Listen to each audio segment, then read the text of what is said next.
Hi guys, and welcome to Dotnet Mastery. My name is Prugin, and in this video we will take an existing API where I have implemented authentication and authorization, but we are using the built-in Dotnet identity right now. What we are going to do is we are going to remove the built-in Dotnet identity and we are going to authenticate API endpoints using the Duende Identity Server. This video is an add-on to the .NET API course that I have on Udemy, but if you want to get a rough idea of how to set up the identity server, you can follow along. That being said, let me open the application that we have so far and see how to add identity server for authentication. I will just point out again that this video is an add-on to the API course that I have on Udemy. So if you expect everything from grounds up, that is not what we are doing in this course. If I go back to the code here, you will see right now we have Villa API and the web project. And if we expand that, the web project will be consuming the API that we have, and in our API, we are using .NET Identity for authentication and authorization. We will remove the built-in authentication that we add to our API, and we will be adding the Duende server here, and we will see how to authenticate our API using the Duende server version 6. So let's get started with all of that from the next video. In our application, we have authentication and authorization working with .NET Identity. But what if we want to implement a microservices architecture, and let's say we want a different module for implementing the authentication and authorization, and for that we will be using Duende Server. If you go to duendesoftware.com, that is basically Identity Server. Since Identity Server 5, they have renamed that to be Duende Server, and it is no longer free. But if you view the pricing here, there is a free community edition that we can use to learn Identity Server or the Duende Server. Qualifies for that. For profit companies, anything less than 1 million of gross revenue, they can use that for free right here. So we want to implement the Duende Identity Server in our API endpoint for authentication and authorization. How should we start for that? In order to get started with that, we will go to documentation here, and we have the quick start. Now we can use the built-in .NET identity templates that comes with Duende software, but I want to show you how to implement that in a clean MVC project. So we will go back here, and inside our project here, or rather solution, we will add a new project. Let me create an MVC project. We will call that magicvilla_identity. And then for the version here, we have .NET 7. Now Duende software has not been released for .NET 7 yet, so we can use .NET 6. But later on in the course, we will update that to .NET 7 once that is released. We want a simple project with none authentication. Let me create that. Perfect. Now if we go back to our documentation, and inside Quick Start, let me click the Overview tab. You can see the first thing that we have to do is install the templates. So for that we will open command prompt, and let me copy the command that we have here, paste, and press enter. Now ---- install is getting deprecated, so rather than using .NET new ---- install, we could have used .NET new install and then the name duende.identityserver.templates. On my machine that is already installed, so it displays that template was already installed. It will be replaced with the latest version. That's okay for now. Right here you see there are few templates that are available. If you want to directly use the Entity Framework store, you can do that, but we have an empty project. In that project, we want to use the login, registration pages, and all the UI. So we have the quick start for the UI, which is assets only. Let's install that. Let me go back here, and we basically need to navigate to our folder. So we can right click on the project, open folder, and inside the root folder here, let me create a new folder, call it UI. We will copy the path there, go back to command prompt, press CD to change the directory, and you can just right click to paste the path that you copied and press enter. That changes the path here, and then we want the command .NET new, and the short name that we have is ISUI for UI only assets with identity server. Let's press enter. Perfect, it is done. If we go back to our UI folder and if we refresh here, perfect. We have the pages folder and www root. Now before Duende 6 with .NET 5, there were models, views and controllers available, but with Duende 6, they have replaced that with Razor pages. That is the default Razor page that comes with .NET Identity as well. We will cut this from here. We will go to our identity project and directly paste it right here. Make sure you are in the identity project, and we will replace the files in destination. Perfect. So with that, our UI only assets have been added in the new project that we created. But right now, this is only a basic MVC project. If we set that as a startup project and we run that, you will see the default MVC project. We have an error. Let me see what that is. And of course, it is using quite a few things with the Duende server here, but we have not installed those NuGet packages. So before anything, we will have to install the NuGet packages that are needed with the Duende server. Let me do that first in the next video. Now in our identity server project, it will have its own database. We do not want to keep everything isolated in our API project. So identity will have its own database, and that is a typical structure with microservices architecture. Each service will have a database of its own. That way all of the microservices can be isolated. To configure that, we will have to add application DB context right here in the data folder.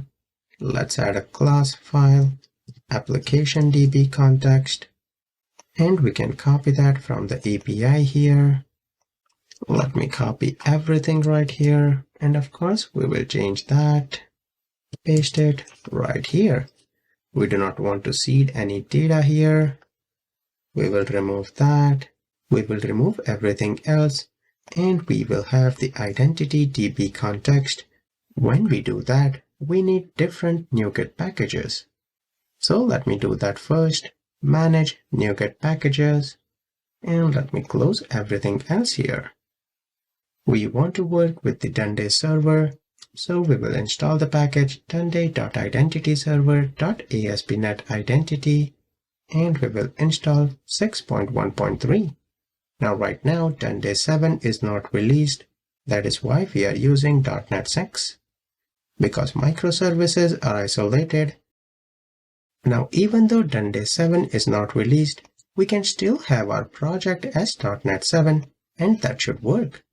So here for the target framework, if we do .NET 7, and then when we are going to the installed package, the Duende server, we will install the 6.1.3, but the other packages, we have to install .NET 7.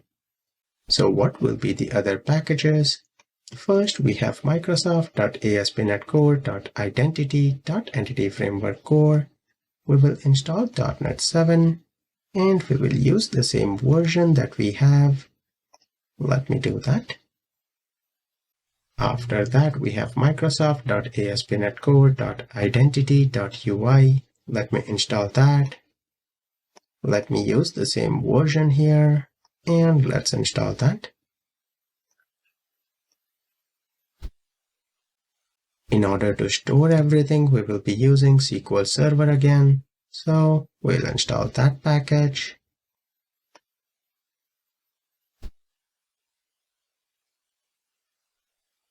And finally, for scaffolding, we have entity framework core.tools.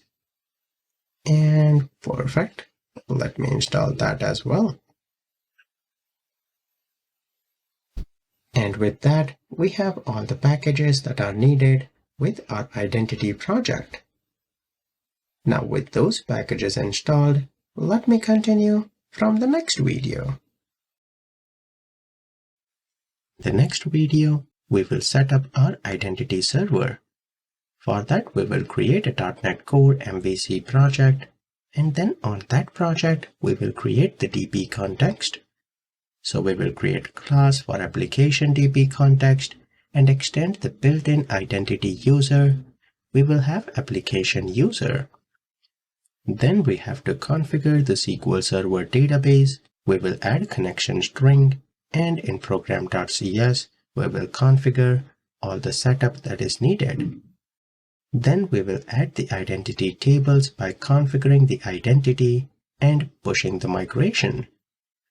Finally, we will add Razor Pages support for identity server in the MVC project, and then we will update the database to push all the identity tables. That way, we will set up the basic template that is needed for identity server. At this point, we have basically configured the ASP.NET identity and not the identity server. But that is the basic setup that is needed before we get started with the identity server. So let's accomplish all of that in the next video. We have NuGet packages installed. Let me open application DB context and add the using statements. We do not have application user. We will add that in just a second. Let me copy the class name here. Inside our models, let me add application user. We will make it consistent, so it will implement identity user, and we will add a custom property of name in that application user. That looks great. Now in our application DB context, let me also add the navigation property, and we will call that application users. Now, even though we are using identity server, it will basically use the same identity tables. So all the tables with identity stays the same here. In order to add the tables here in the identity, we need connection string. We will be adding a new section here. In there, the server will be dot, that is what we are using, database magic villa underscore identity, trust server certificate, and trusted connection, and multiple active result set. We will set them to be true. With that configured, let me build the project. We might have few errors, but let me see that. Actually, everything is successful. Let me try to rebuild this. And perfect. So now before adding the NuGet packages, if you examine the program.cs, we have not configured identity right here. To add identity to our services, we will have to do two things. First, we will have to add the DB context of application DB context, where we will pass the connection string, and that will set up our entity framework. So first thing first, we will set up our default connection on application DB context. After that, on builder.services, we have add identity, and there we want a custom implementation of identity user, which is application user. Roles, we will use the built-in identity roles, and entity framework, we have application DB context. Now in our project of identity, we have added the Razor Pages.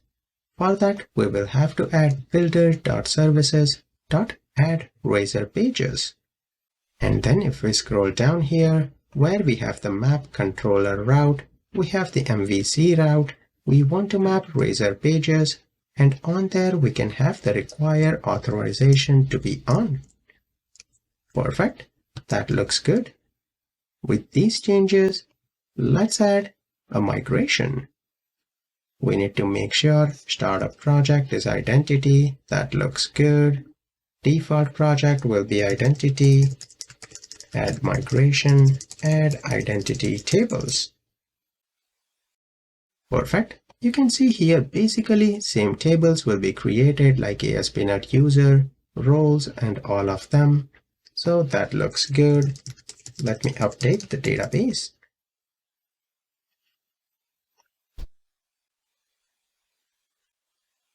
Once that is done, if we go back here, we should have the magic villa underscore identity, and there we have the tables. Great. Now before we do anything, let me run the application and show you what we are looking at. And great. You can see right here on the home page we have welcome to Duende Identity Server. But we do not have any login, logout, or those pages. All of those pages, or rather the page that you just saw, is because of the pages right here, and we have the index page. We changed the route, so rather than using MVC, it is using Razor pages. That is great news. But right now in our project pipeline in program.cs, we have not added the identity server. Adding that is super simple. Before we say app.use authorization, we can add app.use identity server, and with that identity server has been added to the request pipeline. But before we add that to the pipeline, we have to configure our services to add identity server. Before builder.build here, we have builder.services.add identity server. And there, of course, we will have options that we can configure. Identity server has built in some of the events that it will raise, like it has the raise error events, raise information, failure, success events, and emit claim audience. There are way more configurations in identity server that you can configure, but we will keep things simple, and I will not go into much technical details of identity server, but my goal is to show you how to get things up and running. But when we configure the identity server, we basically need identity resources, API scopes, and clients with the identity server. Let me show you all of that in the next video. In this video, I want to walk you through some of the common terms with identity server. The first one is a client. Client is a piece of software that will request tokens from identity server. Now there can be multiple clients, like there can be a mobile application, there can be a browser application, or there can be some other clients that are using your identity server for authentication. They can request this token for either authenticating a user, or let's say they need a token to grant access to some resource. Client must be registered within the identity server before it can start requesting tokens. Next term is API resource and identity resource. Now, after hearing these two terms, you might be thinking, what is a resource? Resource, in simple term, is a piece that you want to protect with your identity server. API resource typically represents an API endpoint that you want to secure. Identity resource, on the other hand, is information about a user. Like, let's say if I am saying that I am Prugin Patel, how will I prove myself? We can either display driver license or passport, that is my identity. Similarly, for a website, a user will give their username and password, and that will authenticate that user, and then there will be some resource about that user. Like there will be email address, there can be their physical address, phone number, everything related to identity will be in identity resource. So in simple terms, identity resource is information about a user. API resource represents something that you want to secure, like an API endpoint. And then when we are securing something, we use tokens for that. So typically there are two types of token. First is the identity token, and next we have the access token. These tokens will typically be aligned with the resources. An identity token will represent the outcome of an authentication process. It will contain identifier for the user, like their username, user ID, or something along those lines. Identity token typically has a subject that will be the username. It will have information on how the user was authenticated, and it will also have additional identity-related information. And the next token is access token that will allow access to an API resource. Clients that have registered to Identity Server will request an access token, and Identity Server provides that. And then this access token will be passed by the client when they want to gain access to any of the API endpoints that are secure. API endpoints will use the access token that client passes, and they will validate if the request is coming from an authenticated user, and if everything looks good in the access token for the resource, then they will return back the resource that is requested. These are the basic terms with Identity Server. If everything does not make sense right now, do not worry. Once we build the Identity Server, they will start making much more sense. But let me switch back to one of the documentation that they have with Identity Server on their GitHub. They have a nice image that I want to show you. You can see users will use clients here, and they will use Identity Server to get the identity token or access token. Using those two tokens, they can use to access the identity of a user or a resource. So basically there is something called as client that we will create, and that will access the scope in an Identity Server. Scope will basically have identity and resource. Now do not worry about all the complications right now. What you see here is a 10,000 feet overview. We will configure clients, scope, and resources in an Identity Server from the next video. Now in our identity project, you examine there is something called as test users, and that creates a basic user. Using a test user, it will add multiple claims on that and so on. We do not want to use a test user. That is why we are adding a database, and we want the fully functional Identity Server to be configured. But before we actually create user, we have to complete the configuration with Identity Server. When we are working with Identity Server, there are few terms that you should be aware of, like API scope, clients, and much more. In our identity project, let me right-click here, add a new class file. It will be a static class file, SD for static details, and we will configure all of that right here. We go back to the documentation, and we have the fundamentals here. One thing that we have here is resources, and there we have identity resource. Identity resource is a named group of claims about a user that can be requested using the scope parameter. If you remember, we were adding multiple claims to identify our user. So whatever claims you want, you will have to add them to the identity resource. If I go back to my project here, before we add the identity resource, let's assume that in our application we will have two types of role, admin and customer. So let me add two constant to hold that. Now identity resource, we know it is a named group of claims that can be requested using a scope parameter. So resources will be something that you want to protect with your Identity Server. Identity resources are basically data like user ID, name, email ID of a user, and much more. So what will happen is an identity resource has a unique name. You can assign claim types to that.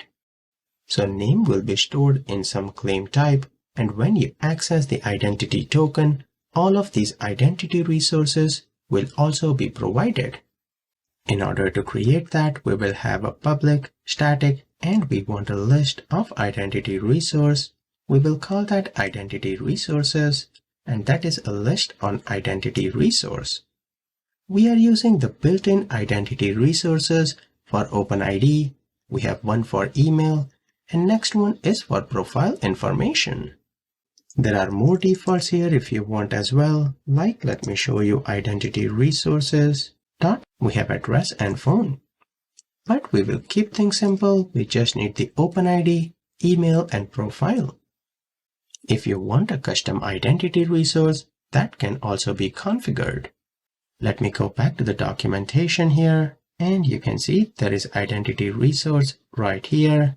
Here it is adding the name, user claims on what we want in there, and a display name.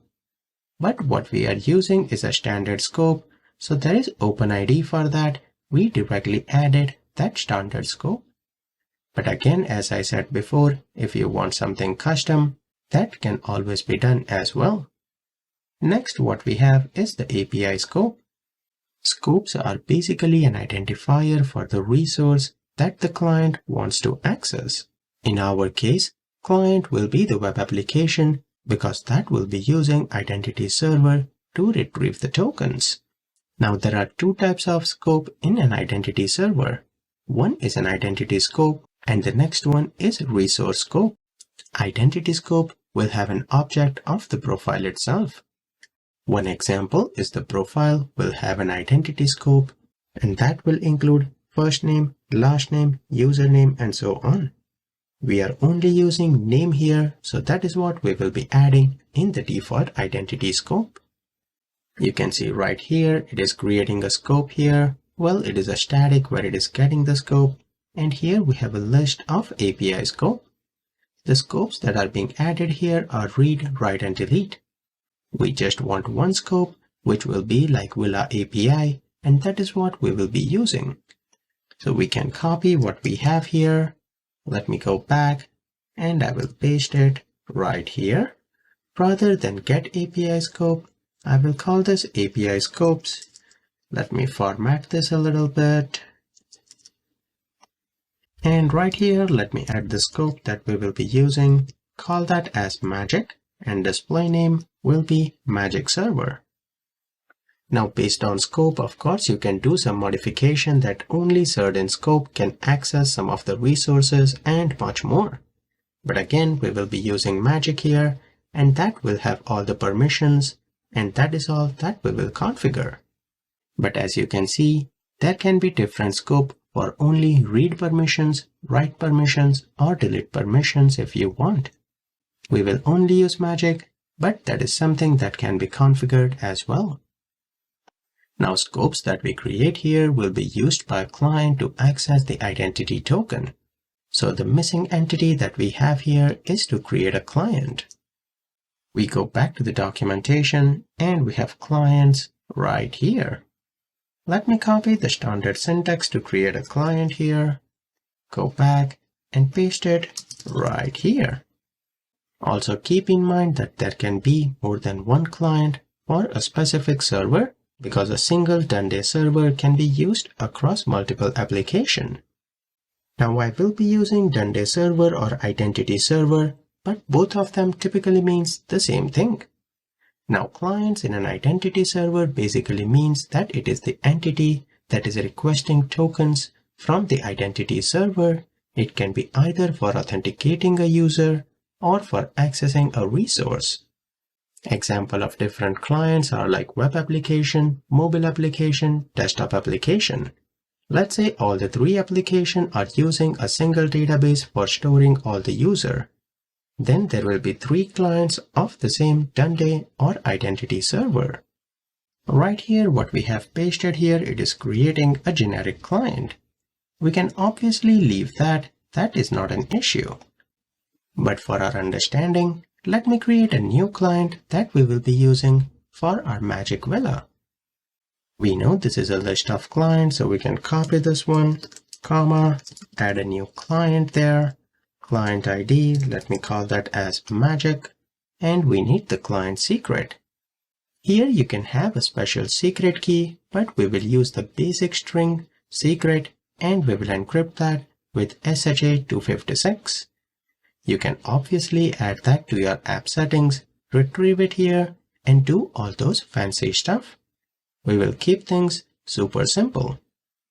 Then we have the allowed grant types. Here you can see the default one is client credentials, but we will be using code in our application.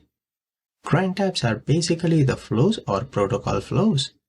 It specifies on how a client will interact with the token service.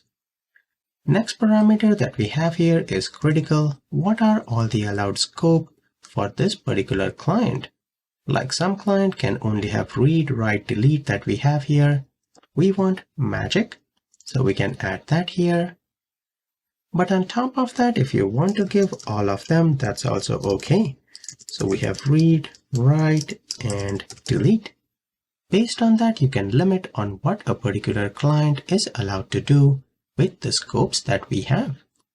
Along with that, when we are working, we need the URL of our main application. Because basically, when the main application will send the request to Identity Server for authentication, once it is authenticated and authorized, the request has to go back to the main application. So it has to know what will be the URL for that. If we go to our Solution Explorer here, the web project here, and if I open the properties, launch settings, that is 7002, let me copy that and close it here. Using that URL, we will basically be adding two properties here. First will be the redirect URI, and next will be the post logout redirect URI. Now, if you have worked with single sign-on or anything, this might seem familiar. This is the same configuration that we have to do when we configure something on Facebook for single sign-on. For redirect URIs, we will have the 7002, that is the web project, and there we have the sign-in OpenID Connect. And for post logout, we will say signout hyphen callback hyphen OpenID Connect, which is OIDC. Post logout basically says, once the sign-out is successful, where should it go? If you make any spelling mistake in here, things will not work and you will see an error message with redirect URI. So if you see that error message, this is where you should come and check if everything is correct. Now, one thing, the allowed scope that we have here is magic. Read, write, and delete, we are not using that, but you can add multiple scopes like that. On top of that, when we added the resource here, you see we have the OpenID Connect email and profile. We have those identity resource and profile. We will use that to retrieve multiple claims as well. So when we are actually returning the allowed scope here, why don't we add them as well? To do that, it is super simple. Right here we have constants, so you can basically say something like profile here and that will work, but we have constants to avoid the spelling mistake, and that is inside the Identity Server constants. Add the namespace, and there we have the standard scopes dot OpenID Connect. Copy that, paste it 2 more times actually. Next one that we want is profile, and we have email. Now if you remember, we had address and phone as well, so those are also available, but we will use these 3 constant. If you press F12 here, these are nothing but just a constant with the values. So pretty basic stuff here. So with that, our client is looking in great shape. Now right now what we have done is we have created all the client, scope, as well as identity resource in the static file. But we have not yet configured the identity server to use what we created. Let me do that in the next video. Now comes the fun part. Inside the identity, open up program.cs where we added all the events here, and we set all of them to be true right now because we're in development. Later on you can toggle them. But when we are adding the identity server, we want to add the API resources, clients, and scopes that we added. Right here, we will directly use the in-memory API resources. And where are those resources? That is inside static detail dot we have the identity resource. Now what we have here is identity resource. So let me make that, it's identity resource. Perfect. Next, we have the in-memory API scopes, that is inside sd.api scopes. And finally, we have the in-memory clients, and that is sd.clients. I thought it was clients. Let me see what I called that. And I just called it get here. We will change that to be clients. Perfect. We have an error in the API scope here. Let me see what it is. Right here, we made that as a method here. We can use arrow function here. And we do not want the return keyword here. And perfect. Looks good. If we go back, the error should go away. Clients also, we have the same thing. We just want the arrow function.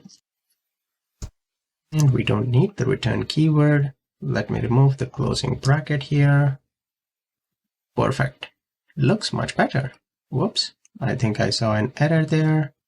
We will have to remove this one. And perfect. So we have clients, we have the API scope, and we have the identity resource. Great. We go back and looks good. With that, we have added the identity server. But this identity server, we want to use the .NET identity that we added right here. So to let identity server know that we will be using the .NET identity, we will say .add ASP.NET identity, and what will be the user? We are not using the default identity user, we are using application user, so we have to explicitly define that. When we are working with the identity server, we need some sign-in credential. For production, you will store your key somewhere, but for development purpose, we can just use the default or rather the developer sign-in credentials. That looks good. We did quite a few configuration, but with that, basic configuration for setting up identity server is finally done. Let me continue from the next video. If we open the SQL Server, you can see in identity we have ASP.NET User and ASP.NET Roles, but both of these tables are empty. To get started, what if we want to seed our database with two users, one for customer role and one for admin role, both the roles that we have in static detail. We also have to create that role inside the ASP.NET Roles table. So we have to seed all of that. And let me do that using a DB initializer. So right here, let me right click, add a folder there, call that IDB initializer. In there, we will add an interface. I will call that IDB initializer.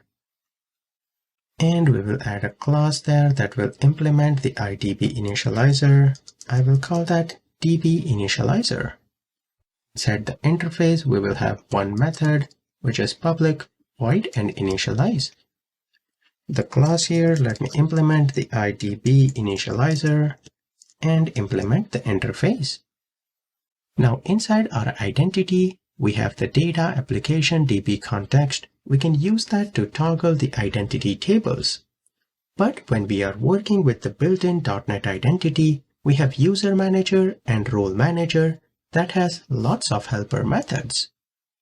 So let me inject all three of them using dependency injection. We will get the application DB context, add the using statement, application user, user manager will be on application user, and role manager will be on the default role, which is identity role. Perfect, looks good. Then in the initialize method, this is not an async method. So if we have async methods inside role manager, we will have to call the getAwaiter.getResult.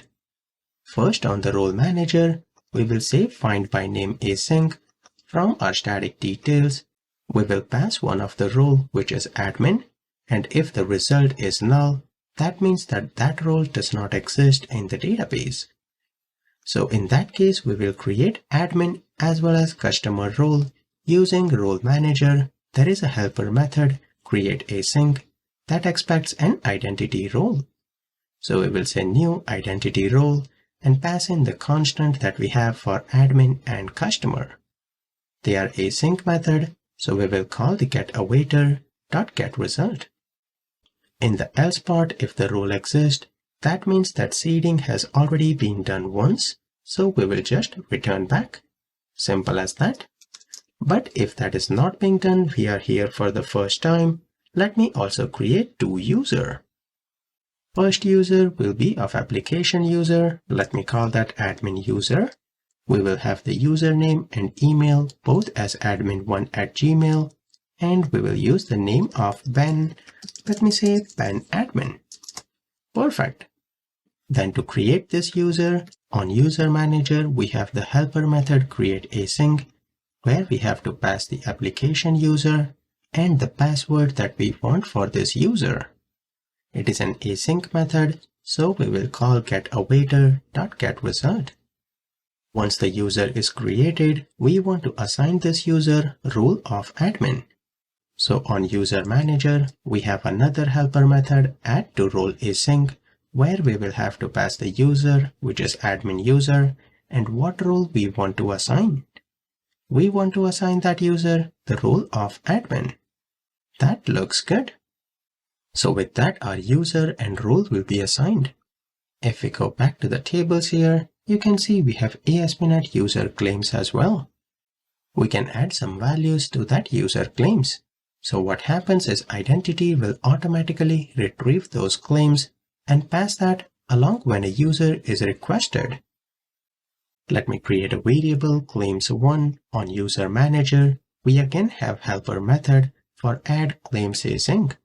There we need to pass the user, that is admin user, and we have a list of all the claims that we want. I am adding two claims here. One is name and next is the role. Now if you examine, these are constants again. You can see there are quite a few built-in claims that are available. But if you want to add a custom claim, you can also do that. That is pretty simple. Let's say you want a custom claim, which is for date of birth. So you can say DOB here and pass the value that you want. Pretty simple and pretty basic. But I'm going to use name and role. That will be the two claims that I want. We will use the dot result here because it is an async method. So that looks good for our application user for admin. Let me create one more user, which will be for customer. Let me do that right here.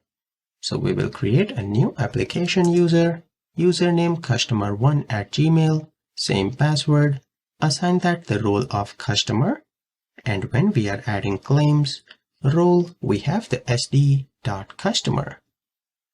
So perfect. With that, the seeding of database looks good. But how do we invoke this DB initializer? For that, we have to do two things here. Inside identity program.cs, we need to add the scoped lifetime IDB initializer, and implementation is in DB initializer. Now previously, when we had different startup and program CS file, it was pretty easy to invoke that right here. But now what we have to do is right here, we need to create a method, void, let me call that seed database, and there we have to use scope. From app.services, we have to create a scope, and there we have to actually get the service implementation for IDB initializer. And on that DB initializer, I'm invoking the initialize method. That is what we have implemented right here. So that is something that we have to do because now program.cs and startup.cs are combined together. Then before we have the use routing, we can call the method seed database. Now let me run the project again and see if the database is actually seeded or not. When the application starts, the seed database was invoked. So let me open the database here. And perfect, we have both the roles here. We should have two users as well. Looks good. ASP.NET User Roles table will be the mapping table for role and user, and we have the ASP.NET User Claims. Perfect! All of that have been added in the correct tables. So everything is looking good so far. Let me continue from the next video. Now with everything configured, let me do some final things before we see Identity Server in action. Inside our web project here, let me open the appsettings.json file. There we only have the Villa API, but our web project will also use the Identity Server. So let me open the launch settings there and change the localhost to be 7003. Then in the service URLs, we will add an Identity API and we will change that to be localhost 7003. Inside the web project, we need to modify the program.cs as well. We have added the authentication here with cookies default authentication scheme. Right here, I can also add one more option, which is the default challenge scheme that will be OpenID Connect. So we will have to rather configure multiple options here, and the default challenge scheme will be OpenID Connect. Now here inside the cookies, we have the login and access denied, but that will not be needed because everything related to identity will be done on the Duende server. So we can ignore that for now, but this you can also remove it if you want. One main section that we want is we have to configure the OpenID Connect, that is the challenge scheme now. To do that, we will have to install a NuGet package. So manage NuGet packages, and we will search for OpenID Connect. We have microsoft.asp.NET Core.Authentication.OpenID Connect. Let me install the same version that we are on. When we try that, we have a package downgrade. So I believe what I have to do is let me go. We have the package identitymodel.tokens.jwt. We can remove that. And we can add the OpenID Connect. Let me install, not that version. We are using preview 5 here. Install that. Perfect.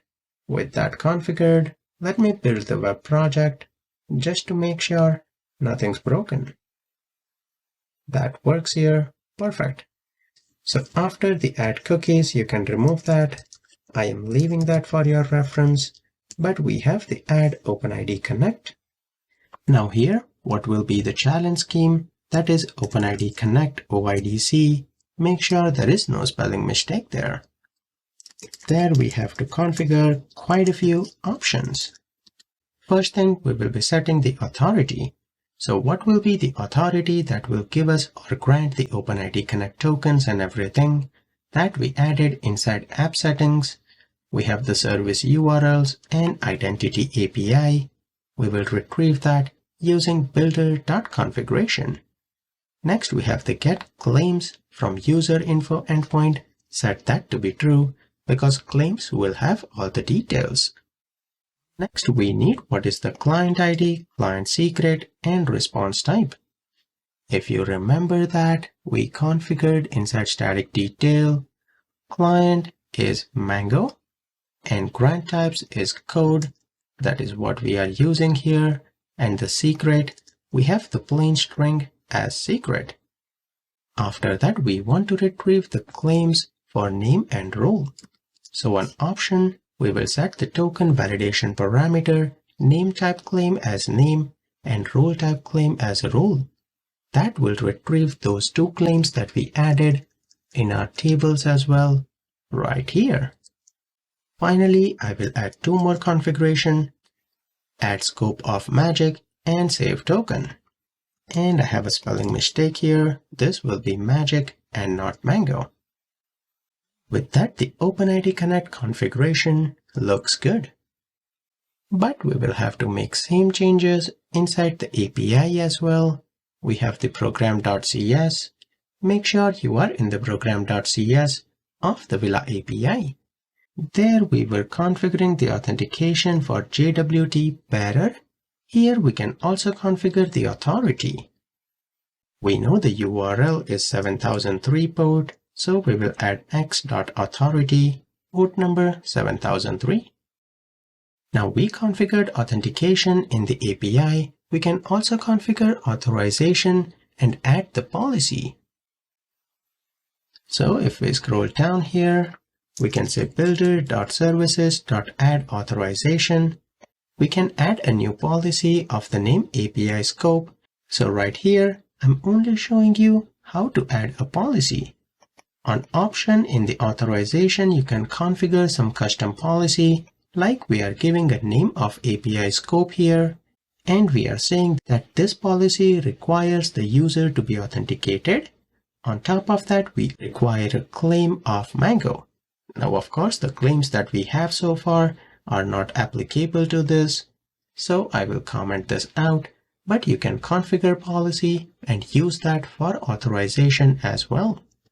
For now, we will comment that out, but I also wanted to show that.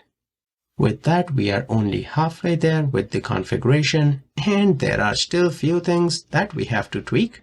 Setting up Identity Server is not an easy task, but we will get there very shortly. Let me continue from the next video. Now in our Duende Server, if we examine the pages here, in account we have login and logout. Those are the only two that we will work with for now. These are Razor pages. So we will open up the page model for both of them. Actually, let me only work with login for now. That way we will not confuse ourselves. And if you examine the code here, on the login page, it is using the test user store. That is the default test user that came when we scaffolded these pages. But we wanted to use the .NET identity, so we will have to change few things here. We don't want the test user store, we can delete that. And we want dependency injection. We will have to inject sign-in manager, user manager, role manager, and application DB context. Quite a few things here. So I will add 4 of them here. User manager and sign-in manager will be on application user. Perfect. Let me add that in the constructor as well here, comma. Perfect, looks good. We don't want the test user store. We will remove that. And right here, we will add 4 of them. Perfect. We have a mistake here. Let me see what that is. This will be DB. Perfect. Now on post, we actually need to check if the user ID and password is valid or not. If you examine the model here in input model, we have username and password and remember login. You can also open here index, and we have the basic view here where we are asking for username, password, and we have the buttons. So when a user enters and hits the submit button, onPost handler will be invoked. Now these are Razor pages and not MVC. If you have no idea about them, you can check out my free course on YouTube that will get you up and running with Razor pages. But here we need to add the logic on what should happen when the user enters username and password and hits the submit button. The first thing here is if a user hits cancel button, we don't care about that. But if model state is valid, we need to check if the username and password are valid. Right here on the user store, it was using validate credentials, but we need to use the identity helper method. And that is inside sign-in manager. We have the password sign-in async that expects username, password, remember login, and logout on failure. We will set that to be false. Then in the if condition, we can say if result dot succeeded, that means everything was successful. In that case, we want to retrieve that user. So rather than underscore users, we have underscore DB dot, we have the application users, and there we can use the first dot default And we can say u goes to u.username is equal to input.username. We can convert that to be a lowercase to ignore the case sensitivity there. Perfect. That looks good to retrieve the user. Now, once that is done, you can see it is raising an event. We can do the same. We just need to change the parameter username. Rather than subject, we have the user ID and we have username here. Perfect. Looks good. Right here, it issues an authentication cookie with subject ID. That will be the ID. And we have the username here. Looks good. Now, right now, it is using the sign-in async. We do not need that because we are using the method password sign-in async. If the password is valid, this will automatically invoke the sign-in async that was invoked right here. So that looks good. I believe other than that, everything else looks good for login. Next, let me open the logout, and there is one thing that I want to change there. In logout, where we have the on post here, you can see it is calling the HTTP context.signout.async. There, I want to use the sign-in manager to sign out. So right here, we will inject that on application user. And let me add that here as well. And if I scroll down to on post here, I will say await underscore sign-in manager. There we have the method signout.async. Because right now the default pages that were implemented, they were not using the .NET identity, they were using test store. So we had to make those two changes. Perfect, looks good. Now we need one last thing in the web project. If I examine the auth controller here, you can see if someone hits the login page, it was taking them to the login page in the web project. The web project login and logout pages are no longer needed. All of that will be inside the identity server. So for now, just to test things, let me add an authorize keyword here. What that means is if a user tries to go to the login page, it will be like, nope, you already have to be logged in. So it will automatically redirect you to the scheme that you have defined in program.cs, where it knows that, hey, I have to use OpenID Connect, and this is the authority that is supposed to give me the identity. So it will redirect right there. Let us see that in action. For that, we will have to set the startup project, and we will have to run identity project, API, and the web project. Let me run all three of them. Perfect, we have all the three projects up and running here. And Duende looks good. And right here, let me hit the login. Perfect, you can see it already knows where it had to go. It took me to the login page in the Duende identity server. Once I enter the user ID and password here, it will redirect me back to the correct page. But before I do that, let me add a debugging point in the auth controller right here. And we will run that once again. So perfect, not here. Let me try login. And let me enter admin1@gmail. And my password was admin123*. Hit the enter button. Perfect. Now it redirects me back to the same login page. We do not want that. In that case, if everything is successful, identity server is authenticated, we want to go back to the home page. So what I can do is right here, I will say redirect to action, take me to the index action of home controller. We do not want the login or logout page. And same thing when we go to the logout page, where is that? Previously, we were using the session token. We are not using that. Now we are using cookies, and we have the OpenID Connect that you can see right here. So we will say sign out method that is inside the controller base. cookies, and we have the OpenID Connect. No spelling mistake there. Perfect. Login and log out. Looks good. Let me remove this debugging point and run it one more time. Let me go back here, log in, and let's try to log in. Perfect. Now, even though the user is logged in, login and register are still coming up. Reason behind that is if we go back to the Solution Explorer, whoops, where did that go? In there, if I go to Views, we have the underscore layout in shared. How are we knowing if a user is logged in or not? We were using session, but now we are using the identity, so it is cleaning everything up.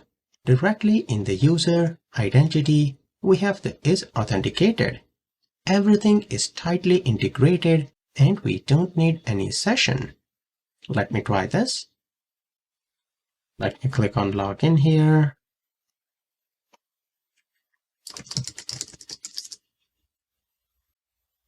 Now we see logout button. When we hit logout, we have the login, and then if you click login again, it automatically logs you in. You can see it does not take us back to that page. What is happening? Well, the reason is once you are logged in, if you go back to the Duende server that is running on port 7003, and if you refresh here, you can see it is already logged in. So that way, if a request comes in when the identity server already has the identity logged in, it will directly pass that and redirect back here.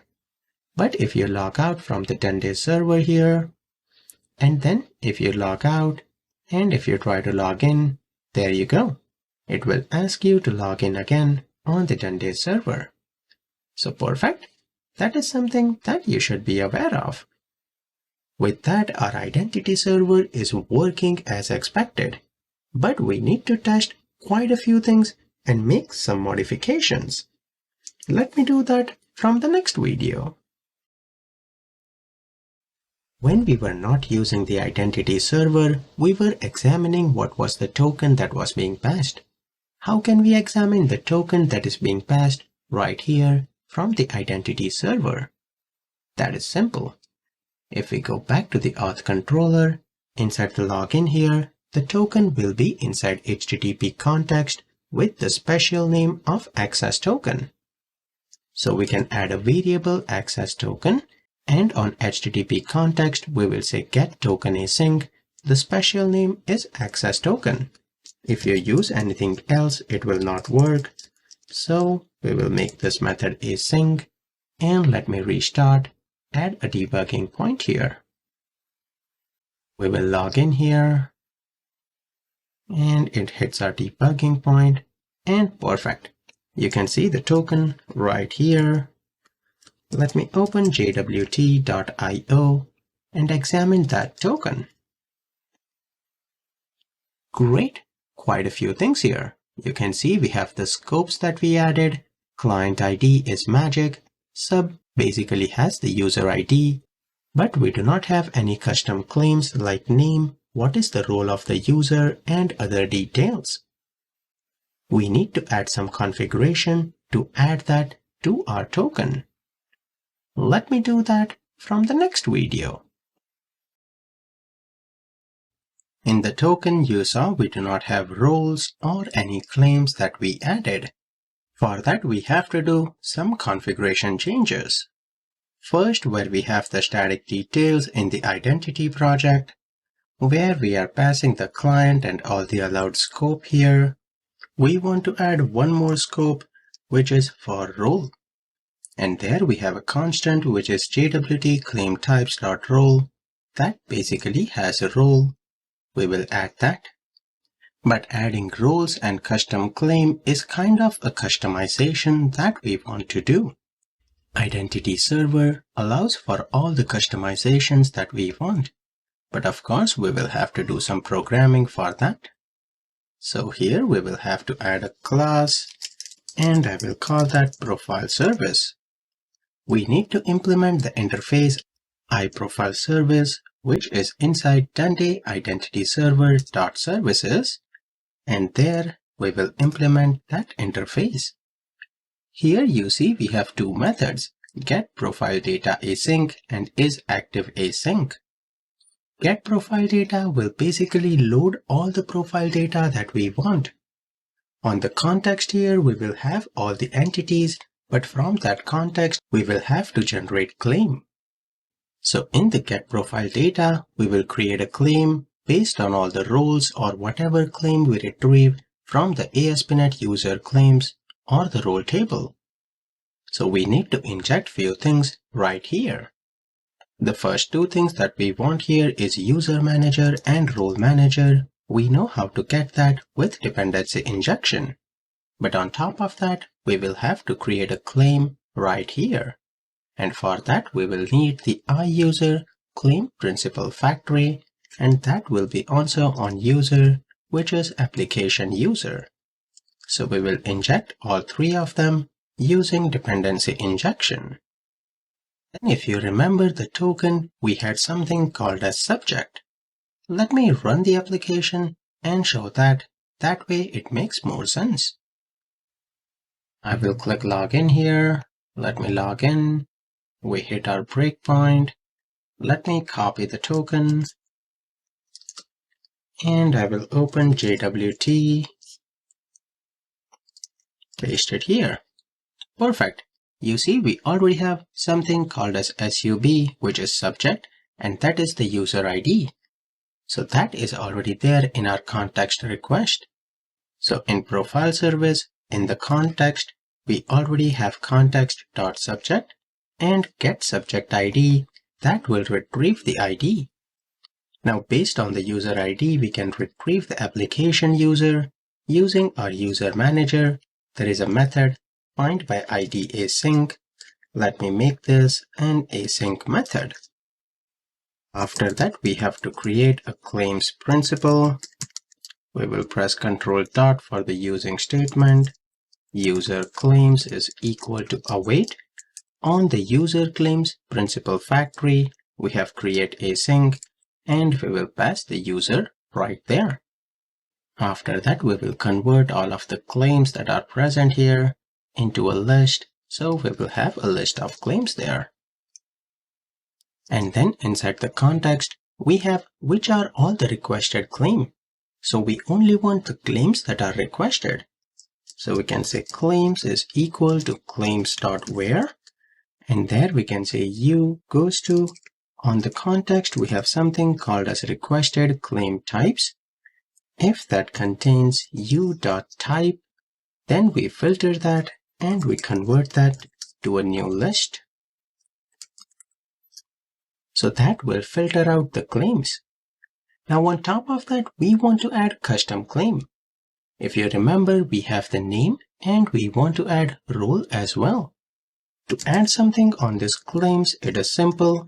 We have a list here, so claim.add, and it will be a new claim. There we basically need a type and a value. If you examine our static details, and if we scroll down, you can see we had the JWT claim type.role. But if you examine where we seeded the database in DB initializer, we had two of them, JWT claim type.name. Let me add that. So we go back, we will paste that as a type here, and what will be the value? That value will be inside user. We have .name. Perfect, that looks good. Then we will check if user manager dot if it supports role or not. So we have supports user role. If roles are supported, then we want to add that claim as well. First, we will retrieve all the roles for that user. Using user manager, we have the get roles async that will retrieve all the roles, because it is possible that a user has more than one role. So we will have a for each role name in roles, we will be adding a new claim of JWT claim types.role, and we have the role name. Lastly, we have to implement isActiveAsync, and right here we will retrieve the subject and we will retrieve the user using the user manager. Let me add async here, and based on that user, we will set the isActive flag. That is pretty straightforward. One last thing that is missing here is we have added all the claims right here. But then before we move forward, we will have to append that to this context request. So we will say context.issuedClaims, and we will append the claims that we configured. You can be super fancy here and you can add more claims, custom claims, or whatever you want based on your requirement. But this will be invoked because we are implementing the profile service that is in the Duende Identity Server. Then we need to register this in program.cs. This is Magic Web. We want the program.cs of the identity. Let me open that right here. And we will say builder.services.add-scoped iProfile-service and profile service. And since we have a custom implementation of profile service, we have to tell identity server about that as well. So right here, we will say .add profile service, and the custom implementation is profile service. If you run it this way, it will not work because we need to add the scoped implementation after we register that on the identity server. That is critical. So make sure to add this iProfile service after the add identity server where you have defined the custom implementation of the profile service. With that configured, let me run this one more time here. Let's see if it works this time. We will log out here. Let me go to the Duende server and log out as well. And we will log in. Perfect. Let me examine the token this time. Copy this. We will go back to JWT.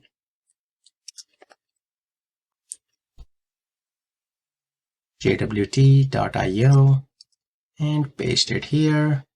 Perfect. This time we have the name as well as a role being populated. So that is working as expected.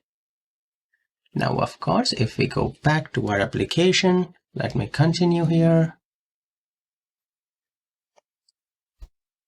And if you remember the villa number, create still does not work. So something is not valid, I believe. Let me go back and try to see what role is required. So in the API here, villa number, where we have the create villa, where is that? Role is admin. Why is that not working? Villa, create villa, you are not authorized for this page. And yep, we did forget one thing. I want you to pause the video and try to see if you are able to figure out what is going on wrong. We are missing one piece when we are calling the API. Let me show you that in the next video. If you remember, inside our token, we already have a role, but in our web application, basically it is not able to determine or rather able to map that claim type. So in the program.cs of the web application, we have to explicitly define that in the OpenID Connect. So right here on options, we will say claim actions. We just need to map the JSON key of role to role. That way it will do the mapping, and the role that we have in claim type, that will actually be mapped to the OpenID Connect role. Let me run and check that out. We will go back here, log in again. And if you are already logged in, make sure to log out and log in once again. If we try to create villa here, perfect, that page is loading. But if you actually try to create the villa number, this will again not work. We press something, hit create, and exception is thrown here. The response here is no. Now, of course, you can add more debugging here to make sure that it does not throw an exception. But why is the response no? Pause the video and try to analyze that as well. If you said the answer is token is invalid, that is correct. Well, rather the token that we are passing right now, that does not even exist. In Auth controller, now our token is inside the getToken async. We have access token. That is what we will have to use when we are calling the API now. So let me close all the tabs here, home controller and Villa controller, where we are passing the token. We need to replace all of this. Control-Shift-F. We don't have the SD.string token. We will replace that with HTTP context.getTokenAsync. I only want to work on the current project. Replace all. Perfect. That is done. We have the getTokenAsync here. Add the using statement. We scroll down. Perfect. Looks good. And then where we have the base service, add a debugging point here. And let's make sure that token is present in the request. We have an error there. Let me see what that is. Perfect. Let me run it once again. Hit continue here. Let me log in. And once we log in, let me see in the API request, do we have a token? Yes, we do. Continue and try to create a Villa number. I can remove that debugging point now. Hit create there and perfect, that is created. We can delete that. Perfect. So all the CRUD operations are working now because we are working with admin role. And that is exactly what we have in our API endpoints. If you scroll down here, you can see the role is admin. So with that, we have replaced everything with Duende Identity Server. Now there are a couple of things remaining there. Let me do that in the next video. Let me run the application again. And if we go to our website, go on the login page. Right here, you see we have login and cancel. If we select cancel here, it takes us to an exception page. Rather than an exception on this page, we can say in the web application that if there are any exception in the identity, we want it to redirect back. In our web application, we have program.cs where we have the OpenID Connect. Right here, we can configure some events right here. So option.events is equal to new OpenID Connect events. Let me add the using statement here.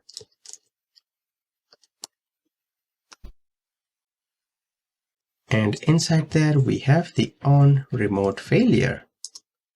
We can set many of the custom events right here. But here we will use the arrow function. We will get the context object here. On that context, we have response.redirect. We want it to redirect to the home page. We will add context.handleResponse. And from there, we will return task.fromResult the 0th one. Basically, we are overriding the event on if there are any failures on the remote side. With that, let me run the application once again. Let me log in here and hit the cancel button. Great. You can see now it redirects us back to the main application. But the main question is when we go to login and if we hit cancel, why do we get an exception? For that, let me go back to the project and inside the identity project, we will open up index.cshtml.cs and we will add a debugging point inside the on post to examine what happens. We will hit the cancel button. We get on the on post. Here we should go inside the button is not login. That is great. And then we go to return redirect. And we have a return URL. We can directly redirect back to this redirect URI if that is not successful. But right now we have handled that exception and it is taking us back to the home page. But if you want to be fancy, you can modify things right here inside the identity project. Perfect. With that, let me continue from the next video. Now, if we run the application, our login functionality is working as expected. But I have one question. We are using the seed users that we created with DB Initializer. What if we want to register a new user? On the login page, we need to add a link to a registration page. Now that page is not present by default in the UI templates. We can see that in identity. Where are the pages? We have login and logout. But we can of course create those pages. Doing that is super simple. In account, we will be adding a new folder. Let me call that register. Now by default, the identity is Razor Pages. So if you are not familiar with how Razor Pages work, what is the post handler, get handler, and so on, I have a free course on YouTube that you can find on Dotnet Mastery free content. So in the register, we will right click, add a new Razor page. We will go with the empty Razor page and we will call that index.cshtml. If we examine what we have inside login, we have the same flow here, and that is what we will use. Typically in MVC application, we have models, views, and controller, but here we have the UI, which is index.cshtml, and we have the CSS file, where we have page model. There we have the onGet and onPost handler, similar to what we had inside the login page, as you can see here. Now the login page had some dependency injection with identity provider scheme, but we will keep things super simple when we work with register. First thing first, we need the view model for our register. So inside the registration or inside the register folder, we will create a new class. I will call that register view model. What will be all the properties when a user tries to register?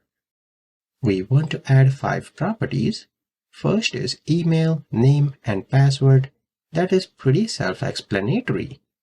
On top of that, we need a return URL if in case we want to redirect back to the URL that originated the request.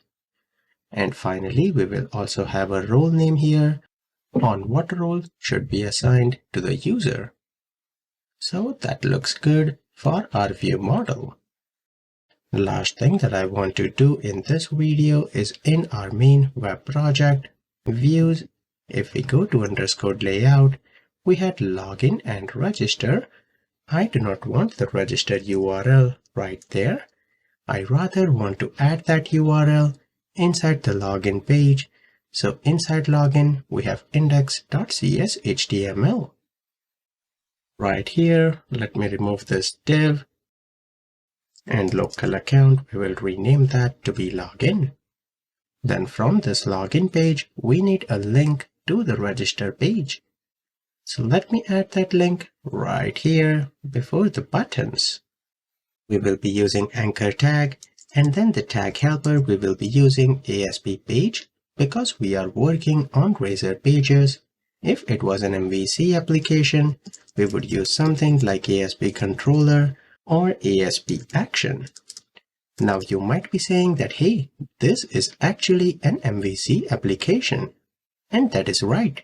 But if we take a look at program.cs, where we have added the controllers with view for MVC, we have also configured Razor pages for identity.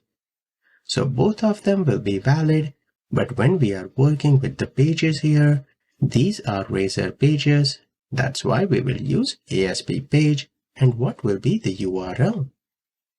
If you think about that, from this index page, we have to go to one level up to the account folder, and in there we have register and then index. So we will say .. to go back one folder up. Now we are in the account folder. What is the route to the index page of register from there? So for that, we have to go in the register folder, and we have index.cshtml in there. When we navigate to the registration page, if there is any return URL, we should pass that as a route parameter. So ASP route, let me call that return URL is equal to, we have that inside model.input.return URL. Perfect. Now within the anchor tag here, we will display new user and then register like that. Let me also add a breakpoint after that. Perfect. Let me run the project and see if we are able to redirect. We will go to login here. Perfect. We have the new user register. When we click there, you can see it is not working. And there is a very good reason behind that. Now this is something that is a little tricky to debug, so I will show you what the issue is. It is going to the correct page and everything is working, but if we go down here and if I open the program.cs, we have added the Razor pages, but if we scroll down where we have added map.razor pages, we have said that all the Razor pages requires the user to be authorized. Because of that, if a user is not authorized, they will not be able to go to the register page. We do not want that. So we will remove this and then let me restart the application. If we go back to login, new user register, perfect. Now it is able to open account/register, and we also have the return URL right here. So with that, we have added the register page, and in the next video, we need to add the view to capture name, email, phone number, and the role user wants to be registered as. Let me do that from the next video. Now we need to work on the register page here. If I stop the application and open the index.cshtml, we are inside the register here. We need to add few properties using dependency injection. We have helper methods with user manager, sign-in manager, and role manager, so we will be injecting them. But before that, we need the view model. View model for register is the register view model. We will create a property and I will use bind property. When we use bind property, the advantage is if we are posting here, typically we have to get the register view model like that. But if the property is binded with Razor pages, this will automatically be populated when a post request is submitted. Now again, that is little bit detail about Razor pages. So if you are not familiar with that, you can of course take the free course on YouTube. But we will add the bind property for our view model. Next, we need to add dependency injection for user manager, sign-in manager, and role manager.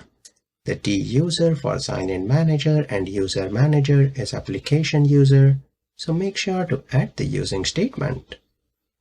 Then next we have the onGet handler. This will be invoked when the page is being loaded.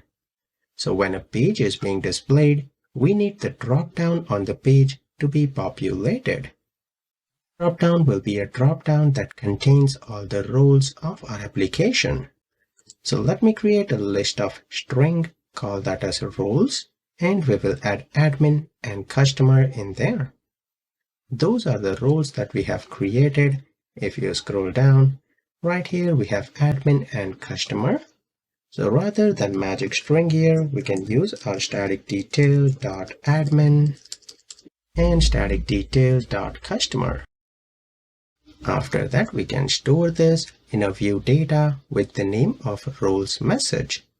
When we are working with Razor pages, viewback does not work, so we will be using view data.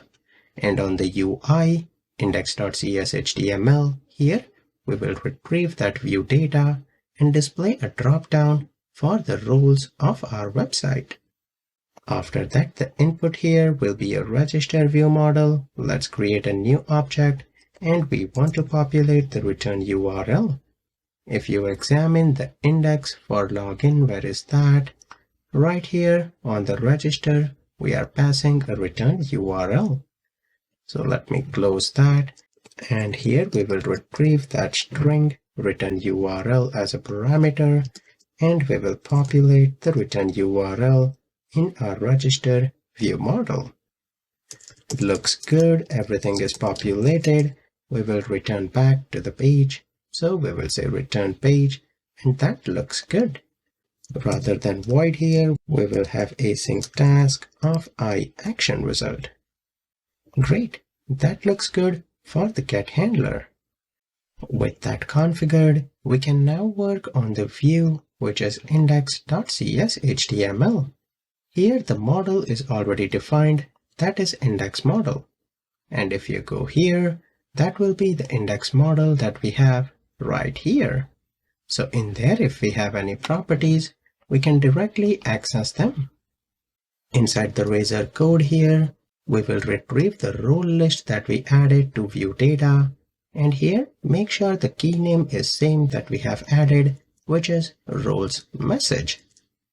And then we will convert that to list of string. We have that in a local variable that we will use very soon. Then let me add a div, and on this page, we want to use the validation. So we will use partial name validation summary that we already have in shared folder inside pages. Inside that div, we will be adding quite a few div. For designing purpose, we have row, then we have some bootstrap classes. We will add a div of class card header, which will be h2 of register. And after the header, we need the main div, which will have a class of card body. Inside the card body, we will add a form tag, and here we need all the input fields. First thing, we will need the return URL as the hidden property, so let me add that. Then inside div with a class of form group, we will have label for input.email, and we will use the ASP4 input.email. That looks straightforward. Let me copy that, paste it one more time. This input is directly accessible here because we have added the bind property. And if you examine the model here, it is index model. In that class, we have the property. So because of ASP4, it is accessible. Another way of accessing that is in model, you will have input.email. If this was not ASP4, then add model will be needed. But with tag helper, that is implied. Next, we need the name here. Let me modify that. Placeholder will be name. ASP4 will be name as well. Copy and paste that one more time. We need input.password. Set the input type will be password here. Class form control placeholder. Change that to be password. ASP4 will be input.password. Then after password, let me copy that one more time. The final one that we need is for the dropdown, which is input. We have the role name.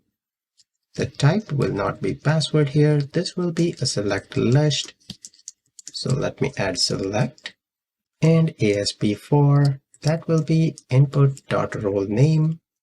But where will be all the list that we want? That is inside the role list variable right here. Let me give this a class of form control as well. And we need ASP items.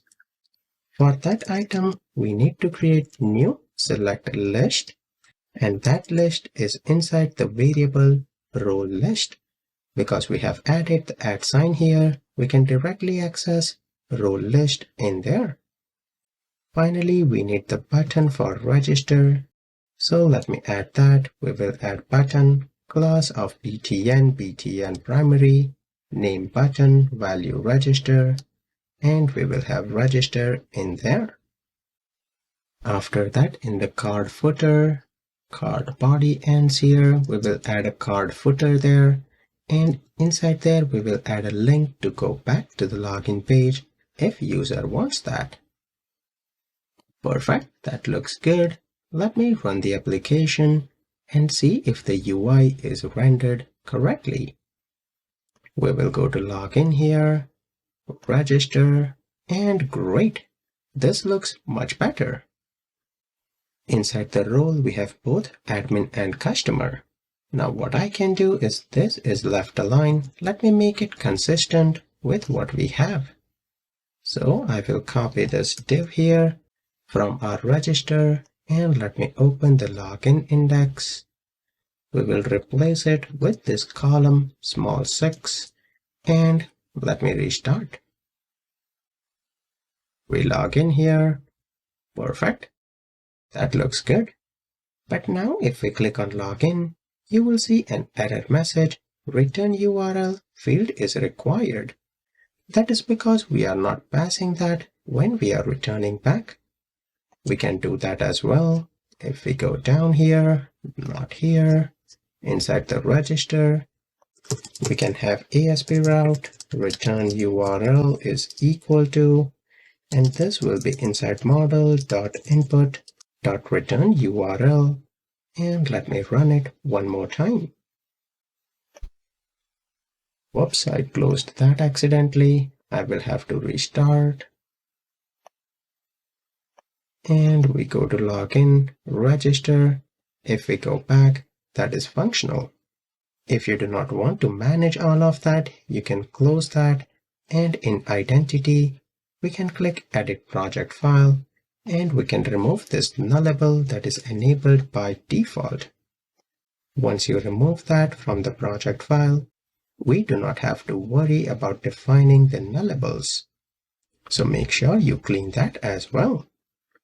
With that, if we run the application, our register page is getting loaded, so the onGet handler is working as expected. Last thing that we have to work on is when the user hits the register button, we need to create that user. Let me do that from the next video. Now we just have to work on the register index page model here, and we have to add the onPost handler method. So let me paste the onGet here, and this will be onPost. Let me remove everything else here. First, we will check if model state is valid. So if the model state is valid, only then we proceed further. Inside register, we need to create a variable user is equal to new application user. And we need to convert all the properties to application user from our register view model. 4 properties that we want is username, email, email confirmed, and name.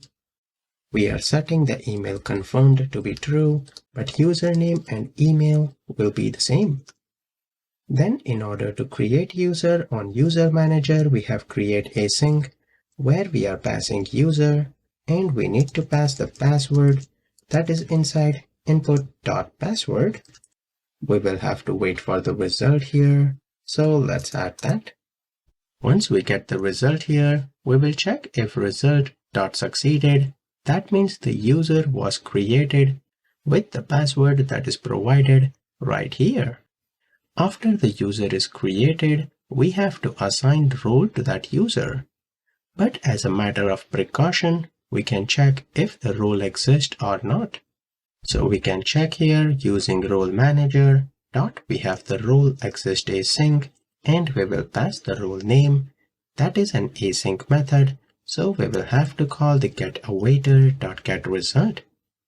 If the role does not exist, then we actually have to create the role.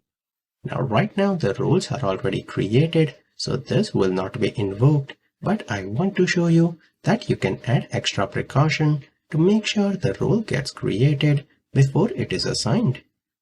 To create that, we first need to create a new identity role and populate name normalized name, and we can use role manager dot create async, pass the user role. That will make sure if the role does not exist, it will create that, and then we can assign user the role that has been selected using user manager dot add to role async, where we have to pass the user and the role that needs to be assigned. Straightforward, and we have seen that before, but now we also need to add claims. So if we go to our DB initializer, right here, we were assigning claims. I can copy this, go back here and paste that. We will have to await, but on user manager, we have the add claims async. Here we need the user object, we will pass that. And what are all the claims that needs to be assigned? For name, we will be using input.email. Let me remove this .result. That is the reason for the squiggly lines. Along with name, we can also add an input claim type of email. Keep that as email. Now, of course, you can change this from input.email to name, whatever you want based on your business requirement. I will not go into much details, but whatever claim you want, even if you want a custom claim, you can implement that as well. We will be using these three where we have input name and role rather than st.admin. We have that inside input.role name. Perfect. Looks good. And then we can sign in that user in our application. For that, we can create a variable login result and we can use sign in manager. We have a helper method, password, sign in async. There we have to provide username, which is email, password, which is inside input.password, is persistent. We can set that to be false, and logout on failure, we can set that to be true. Once we call the password sign in async, we can see the result. So login result dot succeeded. That means the sign in was successful. In that case, we will add if else condition. If url.isLocal URL, the redirect one, then we will use redirect input.return URL. If that is null or empty, we redirect back to the home page. Else we will throw an exception, invalid, return URL. Perfect, that looks good. Let me go to the view for register right here, where we have the form tag. I will also add ASP route to register. If you do not add that, then the onPost will not be invoked. Let me add a debugging point here and run the application to see if that works. We will go to login here, register a new user, call that as admin5. We will say admin5, password, I will keep it the same, admin123 star, role name will be admin. Perfect. Now right here, if you notice, we do not have any register view model, but this input model should be populated. Great, you can see everything is populated correctly here. Let's debug this. Create async was successful. Let me open SQL Server here. And I'll have to connect again. Magic Villa identity, ASP.NET users. Perfect, we have the admin5 right here. ASP.NET roles, we have admin and customer, but ASP.NET user role, we have 5 records. A new one should be created shortly. Let's continue. And that should create the 6th record here. Looks good. We will create the claims here. And we will try to sign in. Result is successful. It is a local redirect. Let's continue. And perfect. You can see it brings us back to the page and the user is logged in. So great. With that, we have the login and registration successful with Duende Server. Now with the Duende Server, you can implement more pages like forgot password and all the other pages if you want. Also, if I log out here from the Duende Server, and if I log out, try to log in here, the layout of this page, you can make it consistent based on your website. That is straightforward as well. If we go here, inside pages, shared, we have underscore layout. You can make it exactly same with the theme of your website. That way it will look like a seamless process. But I will not go into those details right now. We have both login and registration functional with the Duende Server. I hope you guys have enjoyed the free video. For more free content, you can always go to dotnetmastery.com and there I have free content. If you are a .NET developer and you do not know where to start, I also have a .NET Mastery path where I show you what should be all the content that you should take to master all the topics as a .NET developer. If you enjoyed the video, leave a comment and like the video.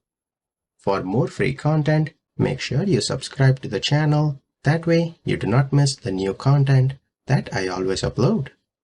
I hope to see you guys again in some other coding video.